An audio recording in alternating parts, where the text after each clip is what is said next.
I have a complaint about science in general. Okay. Which is, my kids love astronomy, and they love astronomy facts. And they are always telling me about planets that are known in the universe or in the galaxy, and they talk to me about them. Like, I've lived on a planet my whole life. well, there's this planet that's like 63 light years away, and it rains glass on this planet. It rains glass sideways all day. That's what it does. You never heard that before? Have you heard about the planet that's all one big diamond?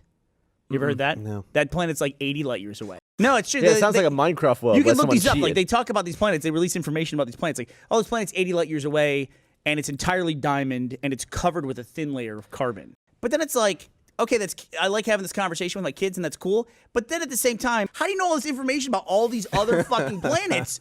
But we don't even know. We have remote control cars on Mars digging holes in everything, and they're still guessing what's there.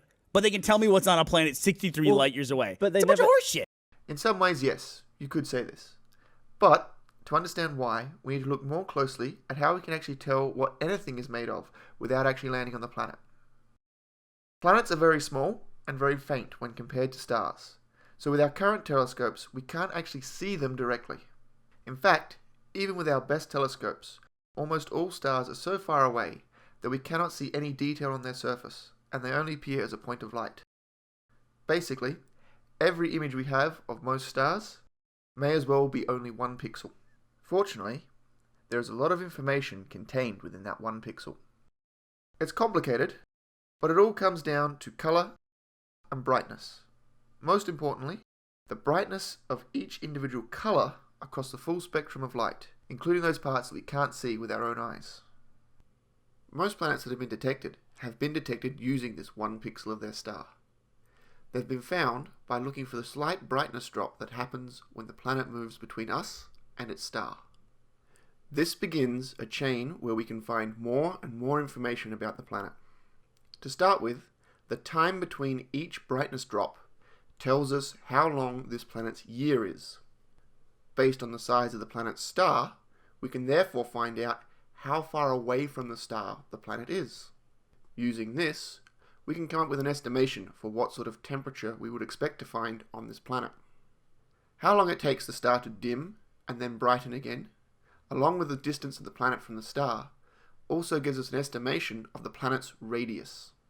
It's worth repeating that all of this information is coming from a star whose image is a single pixel, just looking at it dropping in brightness and returning to its full brightness again.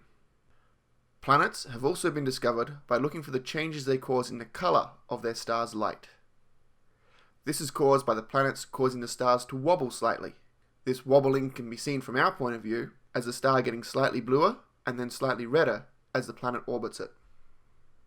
How much bluer and how much redder the star gets can actually tell us how massive the planet is.